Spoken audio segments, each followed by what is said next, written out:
Good evening, all YouTube subscribers. This is Dan Leone, Plastic Model Building 101.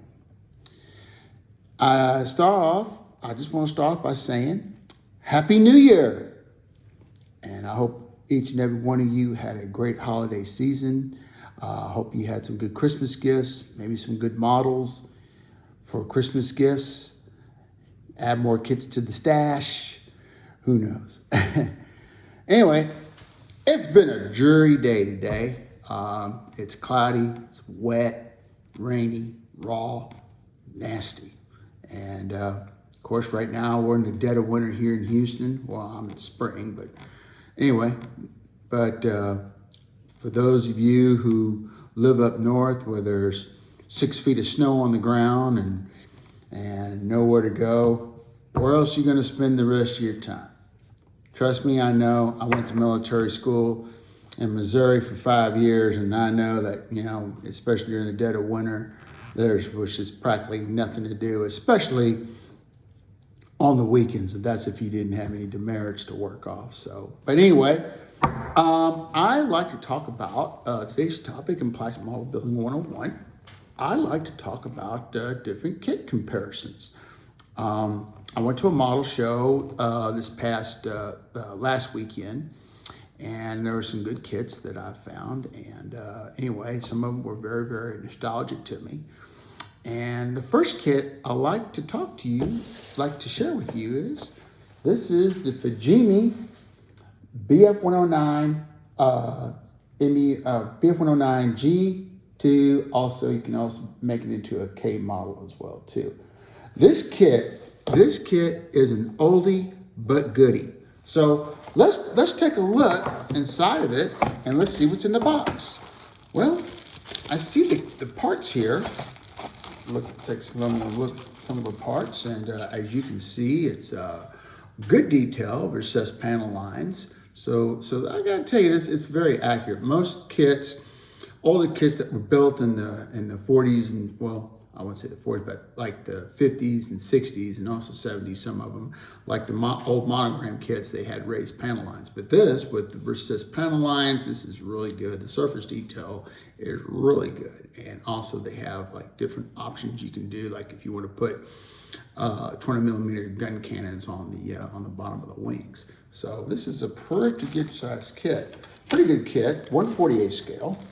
It does have several options that you have, like here is the tail section. This here is for like a late model, I think for a BF109K, and of course is the BF109G. If I ever get around building this kit, I like to do a G model and do either Mediterranean or in the Libyan desert. So I love model camouflage. Hell, I might even do the Russian front. Anyway, as we go through the parts and pieces, the fuselage, not much difference. Good. It's a good parts and pieces right here, and like I said, good surface detail, very crisp, I think. Good interior detail, and like I said, the option here where you can put what other tail you want, whether earlier version or the late version. And the canopies, as you can see, in the canopies, you have the box canopy where you have the steel frames, and of course you have the curved frame for the late model version. As we go through the kit, pretty much everything here is pretty much the same. Like I say, you have the different, you have like different options you can do. You put rockets on it. So anyway, the kit, the propeller's the same. You can put a bomb rack or a drop tank. They do have different exhaust ports and different intake versions, like for the desert version. This kit the copyright on this kit. I'm trying to look at it, and I don't see a copyright on it. So this kit has to be like probably late 70s, early 80s, sort of say. But as you can see, the kit, all the, the history of it, all in English, all the specifications of it and everything. And as you can see, it has a parts diagram, different options, parts and pieces and so forth. And also, you have like different options of what, if you want to build an early model version or a late version.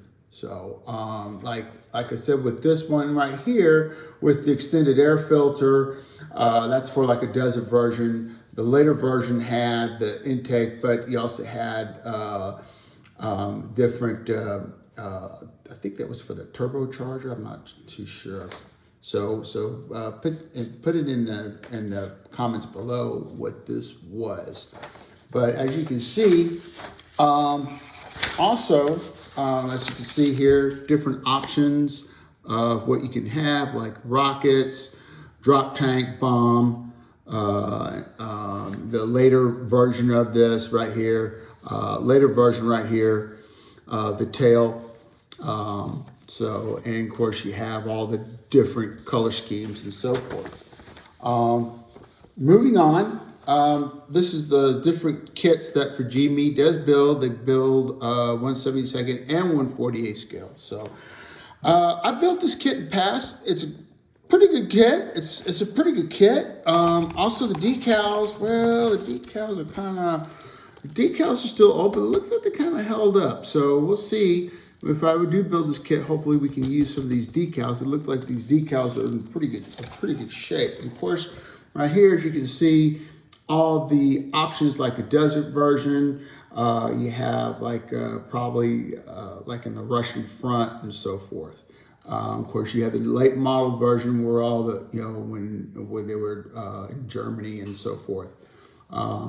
This, like I said, it's a good kit. It's a really, really nice kit. Okay, moving on to, we talked about the Fujimi kit. Let's talk about the other BF-109 kit, and that is by, I think it's Ari or I don't know. I know the molds, I think this is an Israeli company, but I think the molds came from Japan, probably either Hasegawa or Fujimi. Easy assemble kit. Great kit all around. As you can see, they have different decal options on the side of the box here. And of course, different model kits they manufacture. I've built this kit in the past, and I like it. It's a nice kit. It's a very, very nice kit. You can buy a little frame from Hobby Lobby or something like that and frame this on your wall for all y'all, to add a collection to all your Array model kits. I also have Array P40, I have Array P47 and a P40, P47, and of course this one, and a Spitfire too. So, and they always include this. The instructions, I'm looking at instructions, of course, most of this is, in Japanese, but they probably don't have an English version to it. But somebody, when I bought this kit, looks like somebody put this right here to, tell me what, of course, if you go to any type of reference books and things like that on the Messerschmitt, they give you a pretty good idea of what kind of references you can use as far as painting and so forth. The instructions, pretty much self-explanatory. I mean, it's exploded drawing, pretty straightforward kit. I mean, a pretty easy build kit. So I'm pretty happy with that. Has a decal. The decals look like this held up pretty good. The decals held up pretty good, and so forth. Not a bad kit, and of course, a little warning thing, but it's all in Japanese, so I can't read Japanese, except sushi, taco, uni, unagi, oh boy, all other sushi goodies I like to have. One thing about these kits, moving on, I like to talk about, there's another kit that Tamiya came out. It's a BF109G. BF109G. As you can see, this is a really nice kit. And I looked and opening the box, really nice kit. I mean, everything, I mean, it's very crisp, very, very detailed kit. I mean, this kit is a real nice kit. You got all kinds of, like I said, you have options and so forth, decal, different options on, how you want to, do like an early version or a later version. It comes here with the gaskets for the propeller and the wheels and so forth. Here's the canopy, nice set of canopies, and of course you have canopy options on it too as well. The parts and pieces, I mean, pretty much explanatory. It's a good one.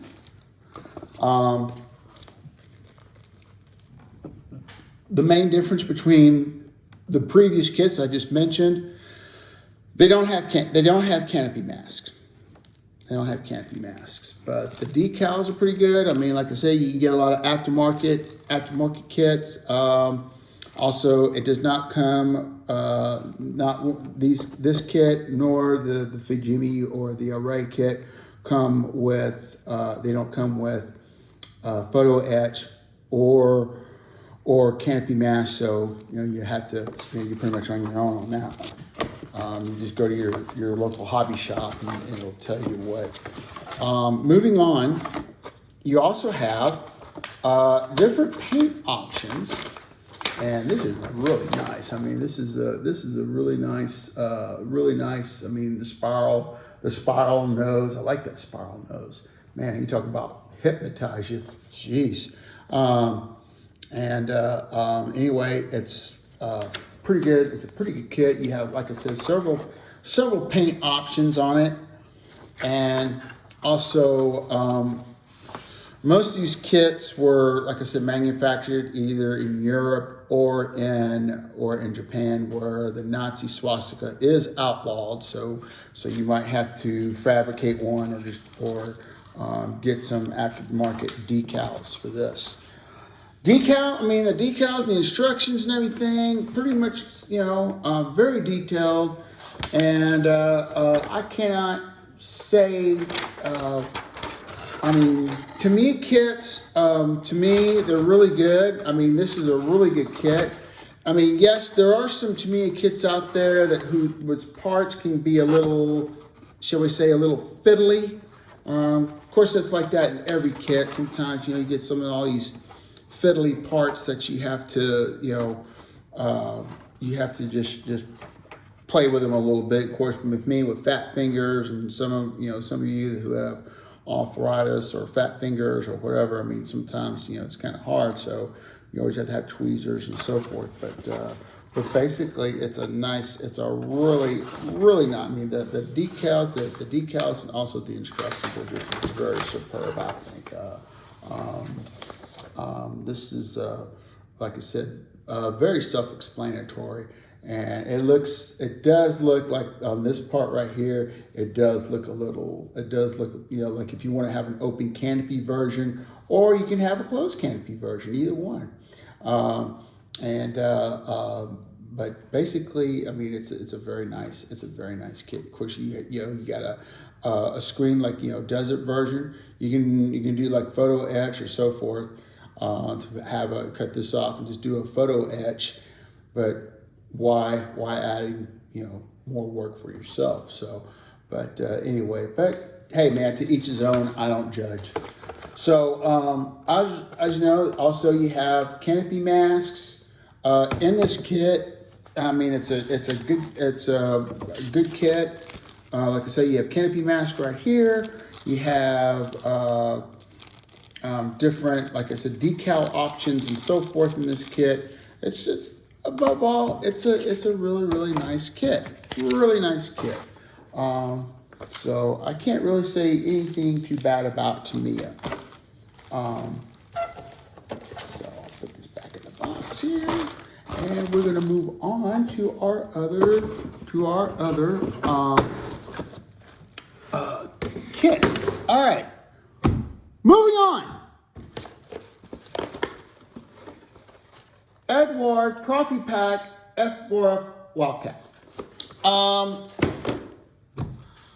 I've built Eduard kits in the past, and pretty good kit, but you know, there are some parts and pieces that are pretty fiddly and, shall we say, time consuming. And after a while, man, you're building this kit, you know, it's very, very easy to get burned out on a kit. I mean, sometimes when you're doing so much to it and everything, and finally you're burned out. Next thing you know, you get a 12-pack of beer and you just gotta let yourself go. Or a shot of whiskey or what. So, well, let's just take a look. Profi-Pac means this kit is a professional. I mean, it's, you know, all kinds of professional modelers that build this kit. It's here's the website and everything. This is a good kit. This kit is out of Czechoslovakia, and as you can see, the F4F Wildcat, all of it's in English, and you have different painting options, whatever ace or whatever, you know, has different decals of aces and so forth, and decal options on the history of each plane. It's a good kit. They even came out with a Marlette, which not much different except the tail is a little bit more pointed because it's an FM2. It's an FM2, but the British and the French and English Commonwealth countries like Australia and New Zealand did fly F4F Wildcats. But as you can see, you got a pre-war here. I like that version. That's a very nice version.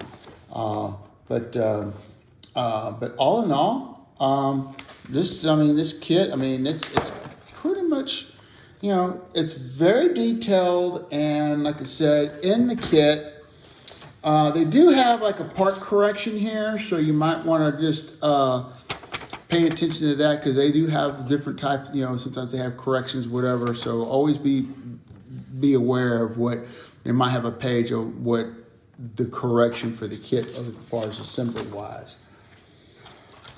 Going through, you have different canopies for different types of models. Some of them have a aiming, you know, for bombs and so forth. And I think this one here was the later version of it, and this is the early model version. But and I gotta tell you, you know, when you gotta do like the lights and things like that, I gotta tell you, word of the wise, wear an apron, and especially if you have a carpet underneath your workbench, you got a part eating. There is such thing as a part eating carpet. So, but just be very careful when you're cutting these parts, because one thing, man, if you're cutting a part, the next thing you know, if you don't cover it and you cut it, if you don't cover it, next thing you know, it flings across the room, and that's a bad way.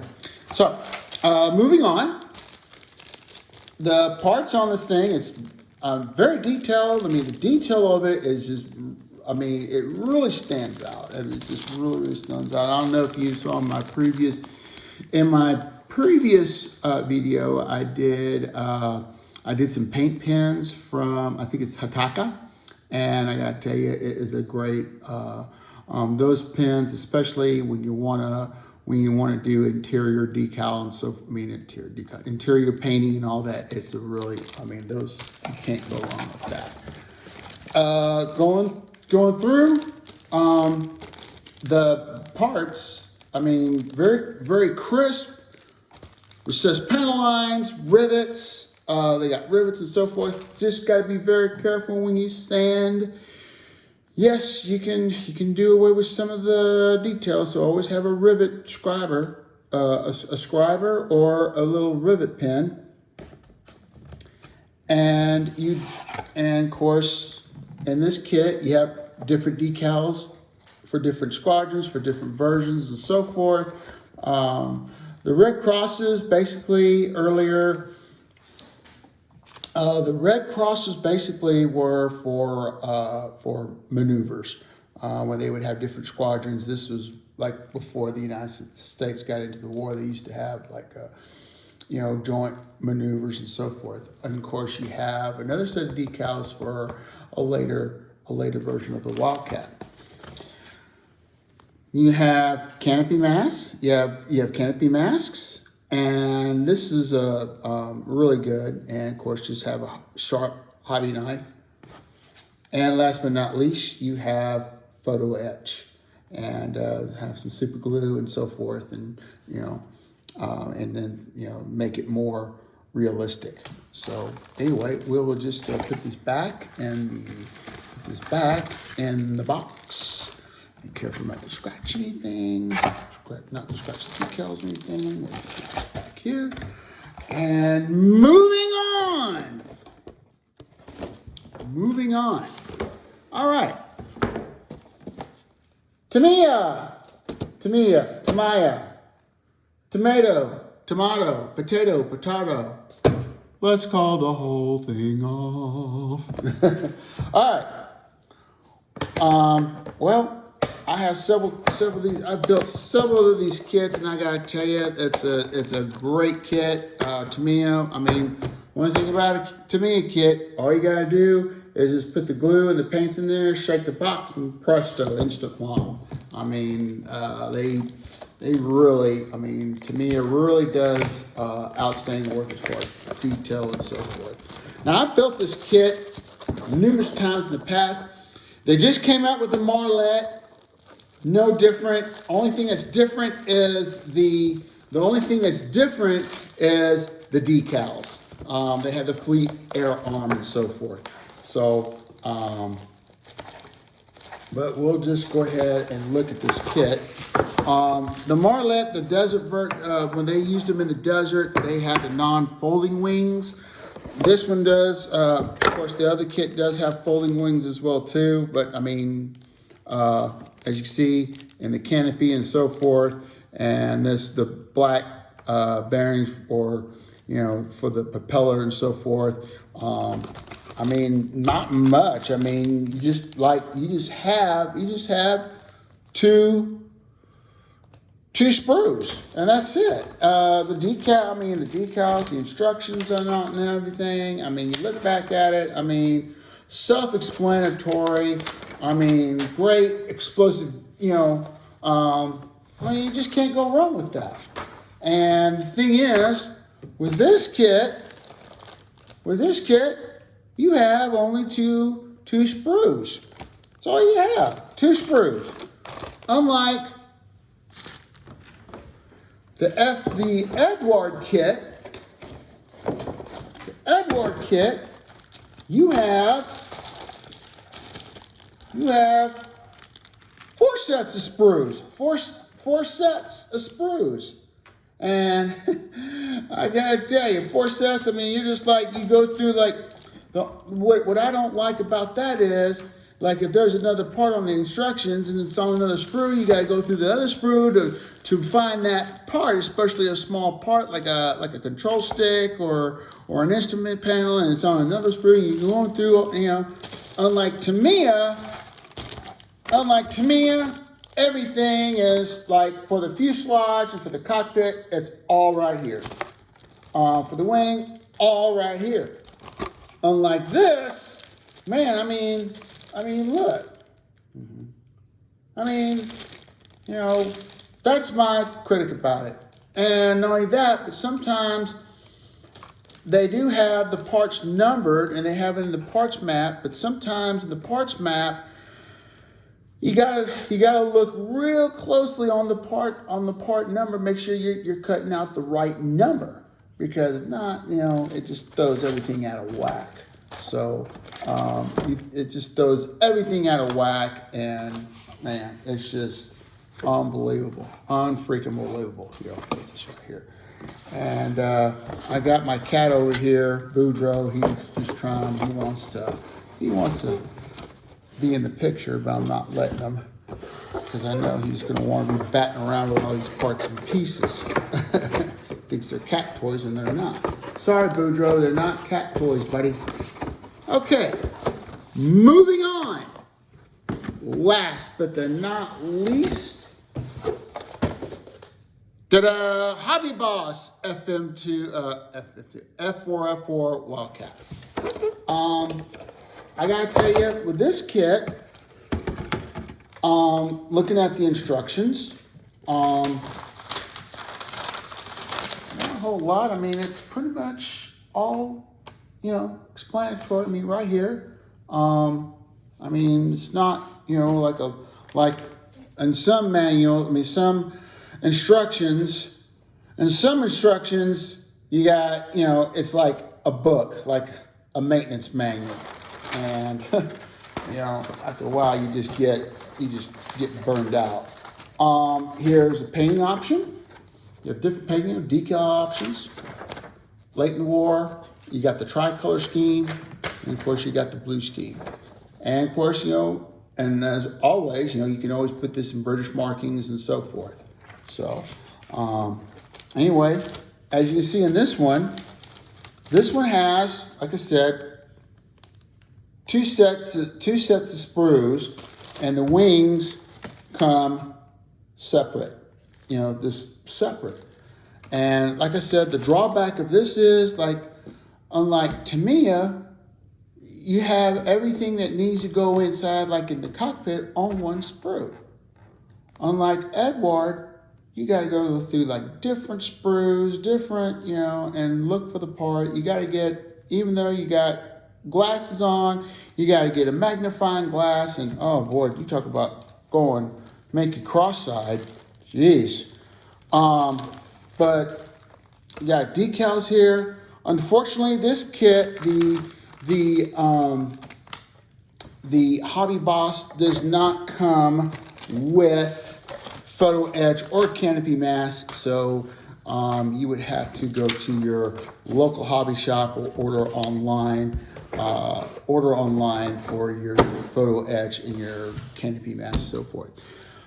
And I just want to say, speaking of hobby supplies, I just want to let you know, I get all my models and all my accessories from Lionheart Hobbies, that's located in Kyle, Texas. So those of you who live in Texas, especially in the Austin area, Kyle, Texas. Kyle is probably maybe about 30 minutes away, maybe less than that. For us from Houston, that's a 3-hour drive, but still, go to Lionheart Hobbies. Rudy is a really good friend of mine. Him and his wife, Janelle, great people. And I cannot say enough nice things about them. They are just great people. Rudy is very resourceful, and of course the staff is very resourceful too. And if you ever do go to Lionheart Hobbies, or you order from them from online or eBay, you always tell them, or if you ever go in the store, tell them that Dan Leone from Plastic Model Building 101 sent you, and he may give you a discount. Who knows? He's a really nice guy. When you first meet, you just can't help it but like that guy. You can't help it but like him. And his wife, Janelle, very sweet. They're both very sweet people. So anyway, well, that about wraps it up for plastic kit comparisons of different airplane kits. Array, for Jamie and other model kits, and I hope you enjoyed it. And don't forget to like and subscribe. Add some comments. Add comments below, and anyway, so for this winter months, for those of you living up north, and of course down here in Texas, stay warm, stay dry. For those of you living in California and where all the fires are going on, my heart is with you, and I just want to say that I really hope and pray for the victims of the fires down there. So I hope that things work out for the best. So anyway, all right, this is Dan Leone, Price Model Building 101. And like I said, don't forget to like and subscribe. And have a good night and happy modeling. Peace.